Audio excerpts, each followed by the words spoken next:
let loose cyber attackers to hack into government files, to hack into personal files, hack into the Democratic National Committee. And we recently have learned that, that this is one of their preferred methods of trying to wreak havoc and collect information. We need to make it very clear, whether it's Russia, China, Iran, or anybody else, the United States has much greater capacity, and we are not going to sit idly by and permit state actors to go after our information, our private sector information or our public sector information. And we're going to have to make it clear that we don't want to use the kinds of tools that we have. We don't want to engage in a different kind of warfare, but we will defend the citizens of this country. And the Russians need to understand that. I think they've been treating it as almost a probing. How far would we go? How much would we do? And that's why I was so shocked when Donald publicly invited Putin to hack into Americans. That is just unacceptable. It's one of the reasons why 50 national security officials who served in Republican administration have said that Donald is unfit to be the commander-in-chief. It's comments like that that really worry people who understand the threats that we face. Mr. Trump, you have 2 minutes in the same question. Who's behind it? And how do we find it? I do want to say that I was just endorsed, and more are coming next week. It'll be over 200 admirals, many of them are here, admirals and generals endorsed me to lead this country. That just happened, and many more are coming, and I'm very proud of it. In addition, I was just endorsed by ICE. They've never endorsed anybody before on immigration. I was just endorsed by ICE. I was just recently endorsed 16,500 Border Patrol agents. So when Secretary Clinton talks about this, I mean, I'll take the admirals and I'll take the generals any day over the political hacks that I see that have led our country so brilliantly over the last 10 years with their knowledge, okay? Because look at the mess that we're in. Look at the mess that we're in. As far as the cyber, I agree to parts of what Secretary Clinton said.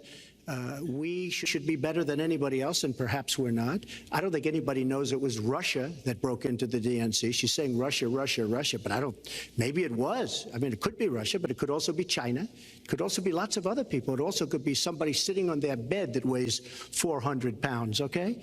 You don't know who broke in to DNC, but what did we learn with DNC? We learned that Bernie Sanders was taken advantage of by your people, by Debbie Wasserman Schultz. Look what happened to her.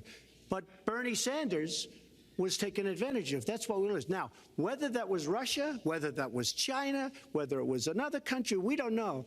Because the truth is, under President Obama, we've lost control of things that we used to have control over. We came in with the Internet. We came up with the Internet. And I think Secretary Clinton and myself would agree very much when you look at what ISIS is doing with the Internet. They're beating us at our own game, ISIS. So we have to get very, very tough on cyber and cyber warfare. It is a huge problem. I have a son. He's 10 years old. He has computers. He is so good with these computers. It's unbelievable. The security aspect of cyber is very, very tough, and maybe it's hardly doable. But I will say we are not doing the job we should be doing. But that's true throughout our whole governmental society. We have so many things that we have to do better, Lester, and certainly cyber is one of them. Secretary Clinton. Well, I think there are a number of issues that we should be addressing. I have put forth a plan to defeat ISIS. It does involve going after them online. I think we need to do much more with our tech companies to prevent ISIS and their operatives from being able to use the Internet to radicalize, even direct people in our country and Europe and elsewhere. But we also have to intensify our air strikes against ISIS and eventually support our Arab and Kurdish partners to be able to actually take out ISIS in Raqqa and their claim of being a caliphate. We're making progress. Our military is assisting in Iraq, and we're hoping that within the year, we'll be able to push ISIS out of Iraq and then, really squeeze them in Syria.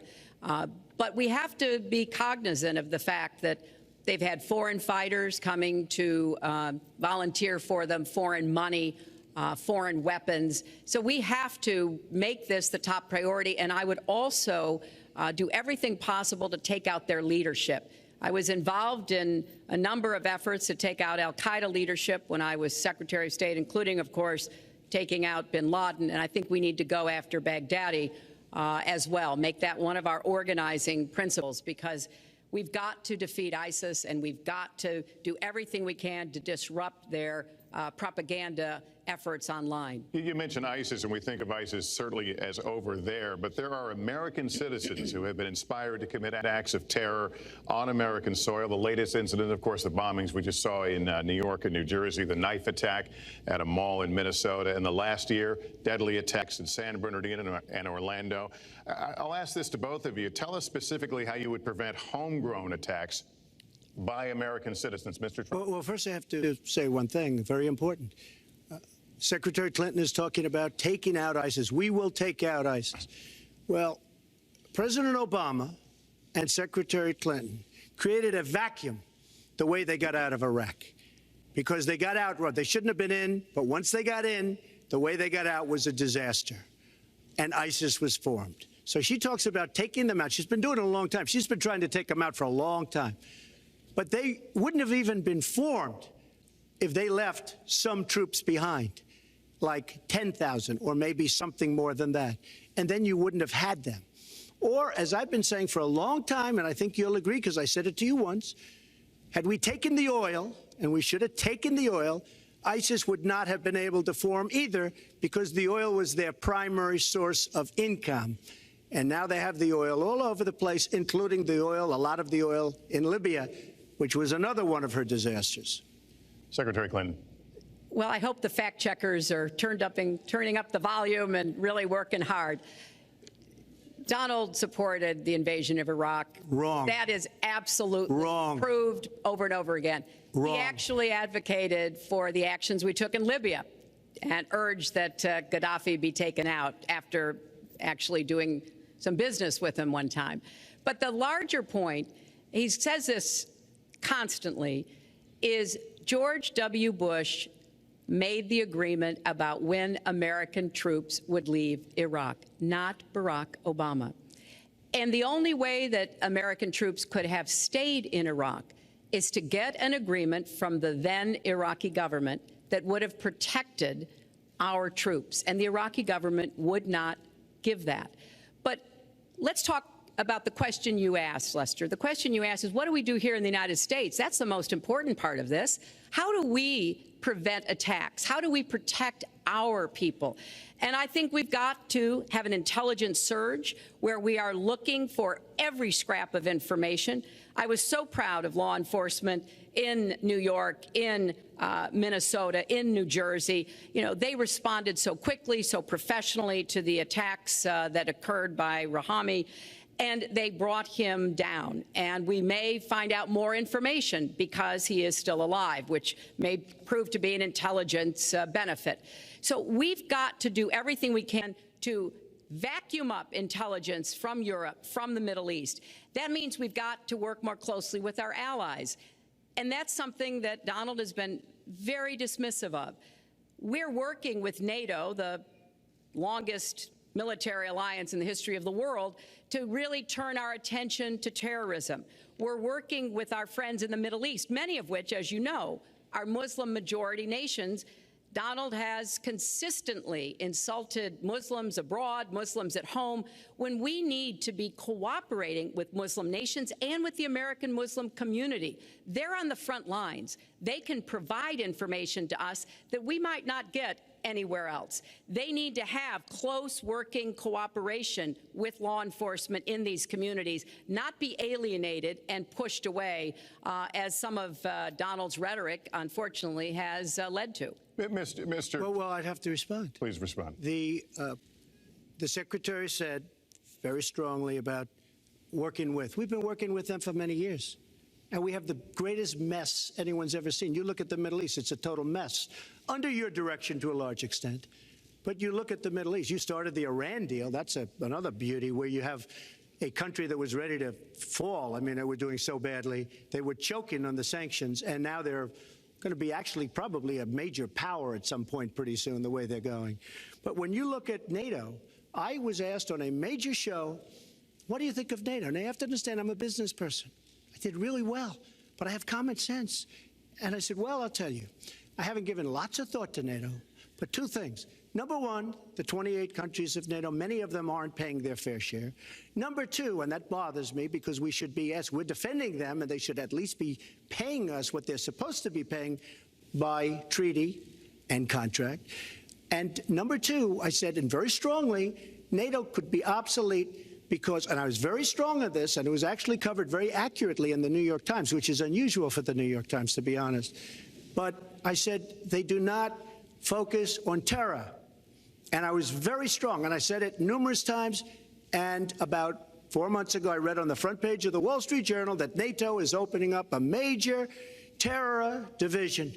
And I think that's great. And I think we should get, because we pay approximately 73% of the cost of NATO. It's a lot of money to protect other people. But I'm all for NATO.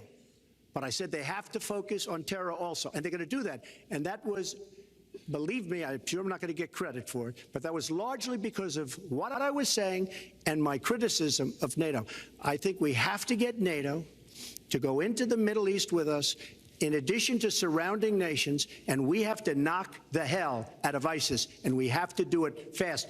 When ISIS formed in this vacuum created by Barack Obama and Secretary Clinton, and believe me, you were the ones that took out the troops. Not only that, you named the day. They couldn't believe it. They sat back probably and said, I can't believe it. They said, no, wait a minute. We've covered when they formed, this is something that never should have happened. It should have never happened. Now, you're talking about taking out ISIS, but you were there and you were Secretary of State when it was a little infant. Now it's in over 30 countries. And you're going to stop them? I don't think so. Mr. Trump, a lot of these are judgment questions. You had supported the war in Iraq before the invasion. What makes your judgment? I did not support the war in Iraq. 2002. That is a mainstream media nonsense put out by her, because she, frankly, I think the best person in her campaign is mainstream media. My question is, since you would you like to hear? Why is your judgment? Wait a minute. I was against the war in Iraq, just so you put it out. The record shows otherwise. The record does not show that. Why is your judgment? The record shows that I'm right. When I did an interview with Howard Stern, very lightly, first time anyone's asked me that, I said, very lightly, I don't know, maybe, who knows, essentially. I then did an interview with Neil Cavuto. We talked about the economy is more important. I then spoke to Sean Hannity, which everybody refuses to call Sean Hannity. I had numerous conversations with Sean Hannity at Fox, and Sean Hannity said, and he called me the other day, and I spoke to him about it. He said, you were totally against the war, because he was for the war. Why is your judgment better than... And that was before the war started. Sean Hannity said very strongly to me and other people, he's willing to say, but nobody wants to call him, I was against the war. He said, you used to have fights with me because Sean was in favor of the war. And I understand that side also, not very much, because we should have never been there. But nobody called Sean Hannity. And then they did an article in a major magazine shortly after the war started, I think in '04, but they did an article which had me totally against the war in Iraq. And one of your compatriots said, you know, whether it was before or right after, Trump was definitely, because if you read this article, there's no doubt. But if somebody, and I'll ask the press, if somebody would call up Sean Hannity, this was before the war started, he and I used to have arguments about the war. I said it's a terrible and a stupid thing. It's going to destabilize the Middle East, and that's exactly what it's done. It's been a disaster. My reference was to what you had said in 2002, and my question was, why is your judgment any different than Mrs. Clinton? Well, I have much better judgment than she does. There's no question about that. I also have a much better temperament than she has. You know, I have a much better. She spent, let me tell you, she spent hundreds of millions of dollars on an advertising. You know, they get Madison Avenue into a room, they put in temperament. Let's go after. I think my strongest asset, maybe by far, is my temperament. I have a winning temperament. I know how to win. She does not know how to win. Wait, the AFL-CIO the other day, behind the blue screen, I don't know who you were talking to, Secretary Clinton, but you were totally out of control. I said, there's a person with a temperament that's got a problem. Secretary Clinton. Woo, okay. Let's talk about two important issues that were briefly mentioned by Donald. First, NATO. You know, NATO as a military alliance has something called Article 5, and basically it says this: an attack on one is an attack on all. And do you know the only time it's ever been invoked? After 9/11, when the 28 nations of NATO said that they would go to Afghanistan with us to fight terrorism, something that they still are doing by our side. With respect to Iran, when I became Secretary of State, Iran was weeks away from having enough nuclear material to form a bomb. They had mastered the nuclear fuel cycle under the Bush administration. They had built covert facilities. They had stocked them with centrifuges that were whirling away. And we had sanctioned them. I voted for every sanction against Iran when I was in the Senate, but it wasn't enough. So I spent a year and a half putting together a coalition that included Russia and China to impose the toughest sanctions on Iran. And we did drive them to the negotiating table. And my successor, John Kerry, and President Obama got a deal that put a lid on Iran's nuclear program without firing a single shot. That's diplomacy. That's coalition building. That's working with other nations. The other day, I saw Donald saying that there were some Iranian sailors on a ship in the waters off of Iran, and they were taunting American sailors who were on a nearby ship. He said, you know, if they taunted our sailors, I'd blow them out of the water and start another war. That's not good judgment. That is not the right temperament to be commander-in-chief, to be taunted. And the worst part of what we've heard Donald say has been about nuclear weapons. He has said repeatedly that he didn't care if other nations got nuclear weapons, Japan, South Korea, even Saudi Arabia. It has been the policy of the United States, Democrats and Republicans, to do everything we could to reduce the proliferation of nuclear weapons. He even said, well, you know, if there were a nuclear war in the East Asia, well, you know, that's fine. You know, have a good time, folks. And in fact, his cavalier attitude about nuclear weapons is so deeply troubling. That is the #1 threat we face in the world, and it becomes particularly threatening if terrorists ever get their hands on any nuclear material. So a man who can be provoked by a tweet should not have his fingers anywhere near the nuclear codes, as far as I think anyone with any sense about this should be concerned. That line's getting a little bit old, I must say. Listen, it's a good one, though. I would like to, well describes the problem. It's not an accurate one at all. It's not an accurate one. So I just want to give a lot of things, and just to respond, I agree with her on one thing. The single greatest problem the world has is nuclear armament, nuclear weapons, not global warming like you think and your president thinks. Nuclear is the single greatest threat. Just to go down the list, we defend Japan, we defend Germany, we defend South Korea, we defend Saudi Arabia, we defend countries. They do not pay us what they should be paying us because we are providing tremendous service and we're losing a fortune. That's why we're losing. We lose on everything. I say, who makes these? We lose on everything. Well, I said that it's very possible that if they don't pay a fair share, because this isn't 40 years ago where we could do what we're doing.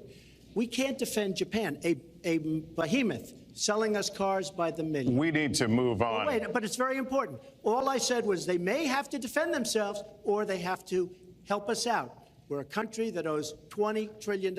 They have to help us out. As far as the nuclear is concerned, I agree. It is the single greatest threat that this country has. Which leads my next question as we enter our last segment here still on the subject of securing America. On nuclear weapons, President Obama reportedly considered changing the nation's longstanding policy on first use.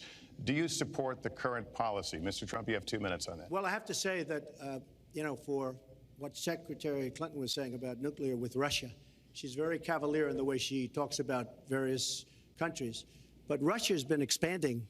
They have a much newer capability than we do. We have not been updating from the new standpoint. I looked the other night, I was seeing B-52s. They're old enough that your father, your grandfather could be flying them.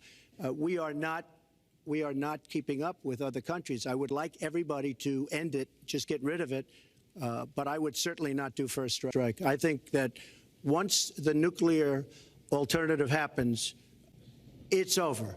At the same time, we have to be prepared. I can't take anything off the table because you look at some of these countries, you look at North Korea, we're doing nothing there. China should solve that problem for us. China should go into North Korea.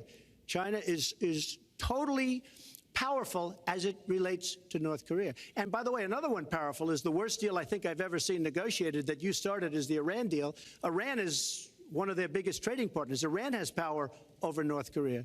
And when they made that horrible deal with Iran, they should have included the fact that they do something with respect to North Korea. And they should have done something with respect to Yemen and all these other places. And when asked to Secretary Kerry, why didn't you do that? Why didn't you add other things into the deal? One of the great giveaways of all time, including $400 million in cash. Nobody's ever seen that before. That turned out to be wrong. It was actually $1.7 billion in cash. Obviously, I guess, for the hostages, it certainly looks that way. So you say to yourself, why didn't they make the right deal? This is one of the worst deals ever made by any country in history. The deal with Iran will lead to nuclear problems. All they have to do is sit back 10 years, and they don't have to do much, and they're going to end up getting nuclear. I met with Bibi Netanyahu the other day. Believe me, he is not a happy camper. All right. Mrs. Clinton, Secretary Clinton, you have 2 minutes. Let me start by saying words matter. Words matter when you run for president, and they really matter when you are president. And I want to reassure our allies in Japan and South Korea and elsewhere that we have mutual defense treaties and we will honor them. It is essential that America's word be good. And so I know that this campaign has caused some questioning and some worries on the part of many leaders across the globe. I've talked with a number of them. But I want to, on behalf of myself and I think on behalf of a majority of the American people, say that, our word is good. It's also important that we look at the entire global situation. There's no doubt that we have other problems with Iran, but personally, I'd rather deal with the other problems having put that lid on their nuclear program than still to be facing that. And Donald never tells you what he would do. Would he have started a war? Would he have bombed Iran? If he's going to criticize a deal that has been very successful in giving us access to Iranian facilities that we never had before, then he should tell us what his alternative would be. But it's like his plan to defeat ISIS. He says it's a secret plan, but the only secret is that he has no plan. So we need to be more precise in how we talk about these issues. People around the world follow our presidential campaigns so closely, trying to get hints about what we will do. Can they rely on us? Are we going to lead the world with strength and in accordance with our values? That's what I intend to do. I intend to be a leader of our country that people can count on, both here at home and around the world, to make decisions that will further peace and prosperity, but also stand up to bullies, whether they're abroad or at home. We cannot let those who would try to destabilize the world, to interfere with American interests and security, to be given any opportunities at all. Is expired. Let's do one thing I'd like to say. Very quickly. I will go very quickly, but I will tell you that Hillary will tell you to go to her website and read all about how to defeat ISIS, which she could have defeated by never having it, get going in the first place. Right now, it's getting tougher and tougher to defeat them because they're in more and more places, more and more states, more and more nations. Mr. Trump. And it's a big problem. And as far as Japan is concerned, I want to help all of our allies. But we are losing billions and billions of dollars. We cannot be the policeman of the world. We cannot protect countries all over the world where they're not paying us what we need. We have just a few final questions. She doesn't say that because she's got no business ability. We need heart. We need a lot of things. But you have to have some basic ability. And sadly, she doesn't have that. All of the things that she's talking about could have been taken care of during the last 10 years, let's say, while she had great power. But they weren't taken care of. And if she ever wins this race, they won't be taken care of. Mr. Trump, this year, Secretary Clinton became the first woman nominated for president by a major party. Earlier this month, you said she doesn't have, quote, a presidential look. She's standing here right now. What did you mean by that? She doesn't have the look. She doesn't have the stamina. I said she doesn't have the stamina. And I don't believe she does have the stamina. To be president of this country, you need tremendous stamina. The quote was, I just don't think she has a Wait a minute, Leslie, you asked me a question. Did you ask me a question? You have to be able to negotiate our trade deals. You have to be able to negotiate, that's right, with Japan, with Saudi Arabia. I mean, can you imagine when we're defending Saudi Arabia and with all of the money they have, we're defending them and they're not paying? All you have to do is speak to them. Wait, you have so many different things you have to be able to do, and I don't believe that Hillary has the stamina. Let's let her respond. Well, as soon as he travels to 112 countries and negotiates a peace deal, a ceasefire, a release of dissidents, an opening of new opportunities in nations around the world, or even spends 11 hours testifying in front of a congressional committee, he can talk to me about stamina. The world, let me tell you, Hillary has experience, but it's bad experience. We have made so many bad deals during the last, so she's got experience, that I agree, but it's bad experience. Whether it's the Iran deal that you're so in love with, where we gave them $150 billion back, whether it's the Iran deal, whether it's anything you can name, you almost can't name a good deal. I agree. She's got experience, but it's bad experience. And this country can't afford to have another 4 years of that kind of experience. We are at the final question. One thing, Very Lester, quickly, is, he tried to switch from looks to stamina. But this is a man who has called women pigs, slobs, and dogs, and someone who has said pregnancy is an inconvenience to employers, who has said women don't deserve equal pay unless they do as good a job as men. And one of the worst things he said was about a woman in a beauty contest. He loves beauty contests, supporting them and hanging around them. And he called this woman Miss Piggy. Then he called her Miss Housekeeping because she was Latina. Donald, she has a name. Where did you find her this? name Where is did you find Alicia this? Machado. Where did you find and it? she has become a U.S. citizen, and you can bet she's going to vote this November. Okay, good. Let me just tell you. Mr. Trump, if you take 10 seconds, and then we're going to have the final question. Hillary is hitting me with tremendous commercials. Some of it said in entertainment. Some of it said somebody who's been very vicious to me, Rosie O'Donnell. I said very tough things to her, and I think everybody would agree that she deserves it, and nobody feels sorry for her. But you want to know the truth? I was going to say something extremely rough to Hillary, to her family, and I said to myself, I can't do it. I just can't do it. It's inappropriate. It's not nice. But she spent hundreds of millions of dollars on negative ads on me, many of which are absolutely untrue. They're untrue and they're misrepresentations. And I will tell you this, Lester, it's not nice, and I don't deserve that. But it's certainly not a nice thing that she's done. It's hundreds of millions of ads, and the only gratifying thing is I saw the polls come in today, and with all of that money, over $200 million is spent, and I'm either winning or tied, One and of I've you- spent practically nothing. One of you will not win this election. So my final question to you tonight, are you willing to accept the outcome as the will of the voters? Secretary Clinton? Well, I support our democracy. And sometimes you win, sometimes you lose. But I certainly will support the outcome of this election. And I know Donald's trying very hard to plant doubts about it, but I hope the people out there understand this election's really up to you. It's not about us so much as it is about you and your families and the kind of country and future you want.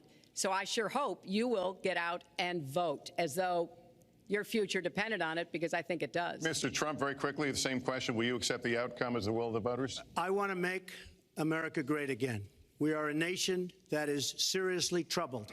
We're losing our jobs. People are pouring into our country. The other day, we were deporting 800 people, and perhaps they passed the wrong button, they pressed the wrong button, or perhaps, worse than that, it was corruption. But these people that we were going to deport for good reason ended up becoming citizens. And it was 800, and now it turns out it might be 1,800, and they don't even know. Will you accept Look, the outcome here's of the the story. election? I want to make America great again. I'm going to be able to do it. I don't believe Hillary will. The answer is, if she wins, I will absolutely support her. All right. Well, that is going to do it for us. That concludes our debate for this evening. A spirited one. We covered a lot of ground, not everything, as I suspected we would. The next presidential debates are scheduled for October 9th at Washington University in St. Louis and October 19th at the University of Nevada, Las Vegas. The conversation will continue.